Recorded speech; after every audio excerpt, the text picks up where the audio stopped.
Did Demi throw shade at Miley? Lea Michele performs Cannonball and remembers Cory. Jennifer Lawrence gets a Golden Globe nomination. All this and more on today's Rundown. Happy Thursday, Clevverettes! Welcome back to DHR. You guys know me, and I think by now you know my friend from Clevver TV, Miriam Issa. Thanks for joining us. My pleasure. I've been wanting to come back. Yay! I'm excited to hear about this story involving Miley and Demi. I think you have the deets. Yes. Today's top story is about this whole kind of rumor that's been circulating. Did Demi Lovato throw shade at Miley Cyrus in a recent interview, okay? So she was on the Late Late Show with Craig Ferguson, and they were talking about her sobriety and her recovery, and Demi was just very open and honest about what she's been through and being a role model today. So take a look, you guys, you be the judge. There's a lot of young people that look up to me, and there needs to be someone that stands out and says it's not about, you know, Molly and partying and all that stuff. All right, what are your thoughts? Throwing shade at Miley, or was this an innocent little comment? Okay. I think there's a bigger issue here. Celebs never get called out, and that is why they end up in so much trouble. So I think she is calling her out in a very classy way by not mentioning her name, and I think it's a good thing.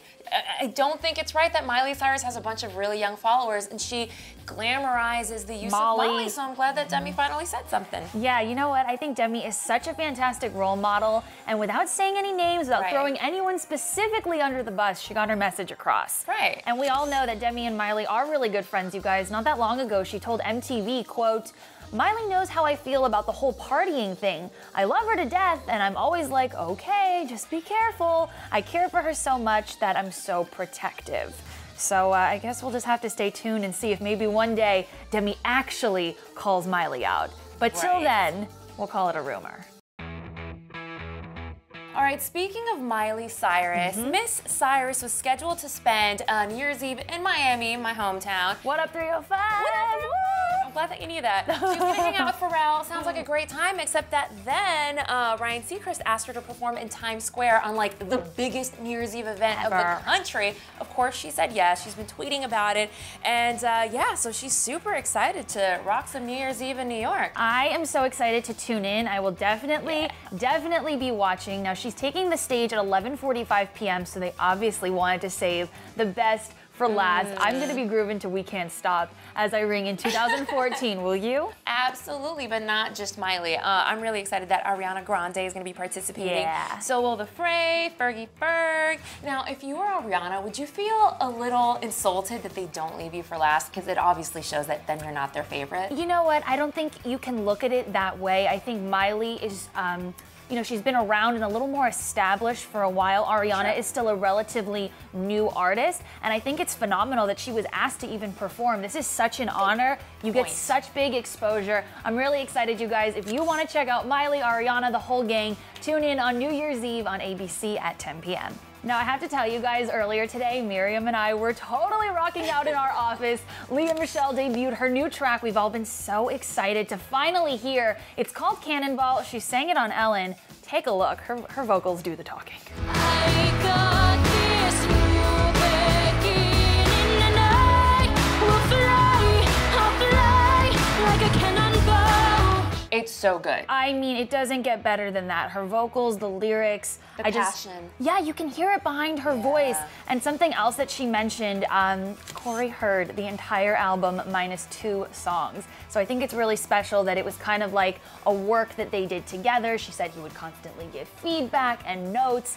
And the last song, as we all know, it's called If You Say So. If You Say So. It's the last song on the album, and it was actually inspired by Cory. So I'm very excited to hear all of that. I think we have to get this album because it's the last album that Cory Monteith basically left his footprint in. Absolutely. It's such a good way of putting it. Thank you. If you guys are excited, it'll be on shelves on March 4th, 2014. Make sure you pick it up.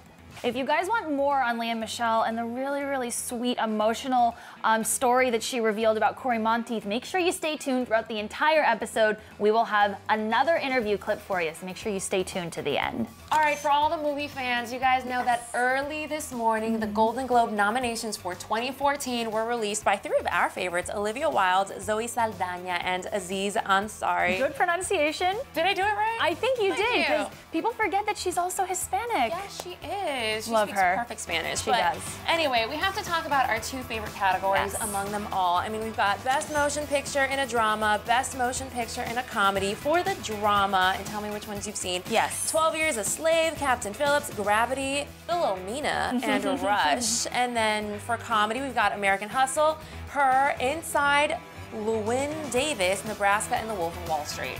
I mean, some really phenomenal standout films. It was such a good year for movies. Can I just put that out there? Her has not come out yet, but that is, I've been so excited to see it for a long time. Scarlett Johansson, Joaquin Phoenix. I think if it is as good as the hype, I think that stands a very, very, very strong chance of winning. And as for drama, I think we have to vote for 12 Years a Slave. It was an emotional, captivating film about something that is so important. And I feel like the performances across the board, the entire ensemble cast, just so phenomenal and spot on. What are your favorites? Speaking of a great cast, Yes. I have to give a shout out to one of my favorites in Hollywood, Sandra Bullock. Go Sandy. She's Go so Sandy. good, and she holds Gravity up on her back. Like the entire film is Yeah, her. totally. She's so good. She looks so beautiful in it. I mean, she is redefining what it means to be in your 40s. So I'm really excited for her and for Gravity. And George. Absolutely. George. Now, of course, we have to mention Jennifer Lawrence. She got another nomination today for Best Supporting Actress for American Hustle. She actually released a statement about it. She said, "Thank you to the Hollywood Foreign Press Association. This is so exciting. I'm thrilled that the film received so many nominations and that I get to share this with the rest of the cast." Did you feel like she stole the show? I absolutely did. She is kind of, I like what you said, like Sandra Bullock carried that movie, even though she was basically alone the whole movie. I feel like Jennifer Lawrence's character, I'm constantly being like, I need more J-Law on the screen. I need more J-Law, because she's a scene stealer. She really is so, I'm so drawn to her when she's on screen. She's very charismatic. Yes. It reminds me of Leonardo DiCaprio. Oh, in- your fave. Oh my God. Actually, we're both obsessed with him. Now, I will admit, I have not seen The Wolf of Wall Street yet. Well, it's not out yet, so we're not going to fault you We're for gonna that. go to a special screening in Yeah, a we few are. days, and I'm so excited to see him in this film. I feel like he's so good, and he's underestimated by the Academy and by the Golden Globes. Yeah. So I'm glad that he's finally given some love. I think so. This could be your year, Leo.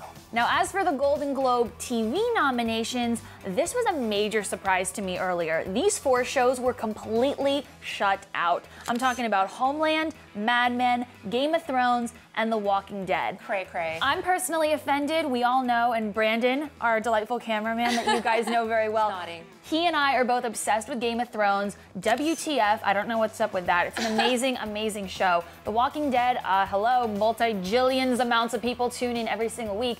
And Homeland last year kind of swept the Golden Globes. Right. So really, really bizarre, but Kind of makes you wonder who's voting. yeah, who is? You guys don't watch the same shows that I do, because these Clearly. shows are rad.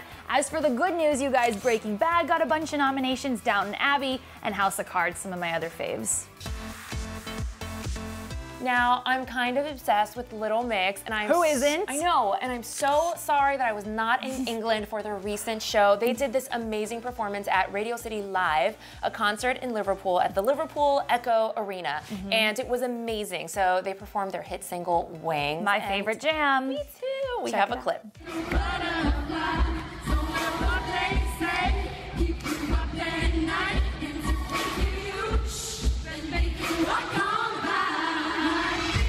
How fun and energetic are they? They're so good. They're so good live. I love it. Their harmonies are awesome. Beyond, they're so spot on. If you guys want more of Little Mix, well, get excited, because their new album, Salute, is dropping on February 4th, 2014. Will you be pre-ordering? Obviously.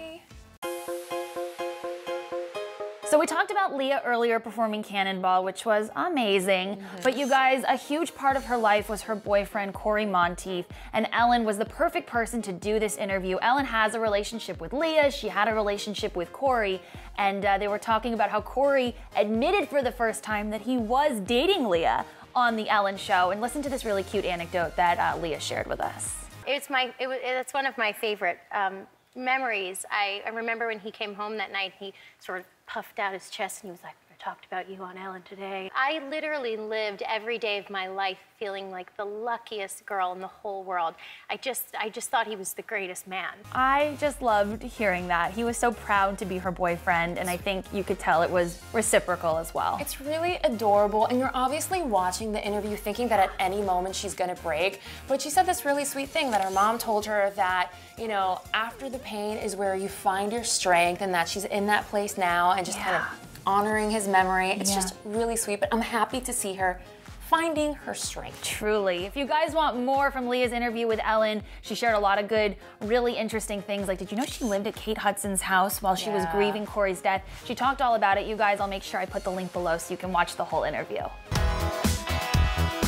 All right, you guys, Aaron White is out today, so Miriam and I will be doing the box office preview. We got this. We do have this. It is a massive weekend at the box office. All of you Clevverettes out there better be going and seeing movies and tweeting me and tweeting Miriam your thoughts. First of all, let's talk about American Hustle. Jennifer Lawrence, Christian Bale, Amy Adams, Jeremy Renner, a standout film. You've already seen it. Yes. Was it amazing? You loved it? Amazing. It's very interesting because the way it's written, there are these scenes that are supposed to be extremely emotional and candid, but they're sandwiched between these other very quirky, very Jennifer Lawrence-esque funny scenes. So it's kind of weird. You're kind of laughing and then about to cry, but then you're laughing again. Okay. That's what I'll tell you about that film. Okay, definitely go see it, you guys. Also this weekend, Saving Mr. Banks, Emma Thompson, Tom Hanks, the story of Mary Poppins and Disney and all things magical. So cute. And also, if those two movies aren't so much your thing and you're more of like a, what would you call this? Like Hobbit culture? Guys? Lord of the Rings guy culture. Go ahead and check out The Hobbit, The Desolation of Smaug. I hope I pronounced that I think properly. you did well. Thank you very much, I tried. And last but not least, We can't forget Paul Walker's last film, Hours. yes. Okay, so I know you covered the junket. You interviewed both Paul and the director. Kind of tell me a little bit about it and tell the Clevverettes why they should go see it. You know, the interesting thing about this film is that I think it is Paul's best performance. I feel like Paul had finally arrived into himself as an actor. He kicks butt in this film. Oh, I think he kicks butt in every film, but this one sounds particularly emotional, gritty. There's a different emotional depth available in Hours that you're not going to see in the Fast and Furious franchise. Wow. So you just saw a different side to him, a really endearing, beautiful side. So all right, you guys. Miss him forever. Yeah, I miss him too. Go support Paul and his amazing legacy. Go see this movie this weekend. Miriam loved it. And we'll post the interview below. Miriam chatted with him and the director, so sweet. Go ahead and watch that too, you guys. All right, you guys, that does it for our episode of DHR today. Before we let you go, I have a question. I want to know if you guys think that Demi really was throwing shade at Miley during her interview, or if you think this is all just a bunch of wackadoodle nonsense. Wackadoodle nonsense. Yes. And I want to know what you guys think of Lea Michele's very first single off of her very first album. Yes. The last album marked by her Cory ex, Monteith. Cory Monteith. Yeah, you guys, go ahead, take it to the comments section. I want to hear all your thoughts below. Make sure you are voting for Clevverette and Star of the Week. We are crowning 2 new winners on tomorrow's DHR. Will it be One Direction's week? Will it be Demi's week? There's a lot of votes going on right now, so make sure you're heard. Make sure you like this video and subscribe, you guys. I'm Deidre Behart with my friend Miriam Issa, and we'll see you next time.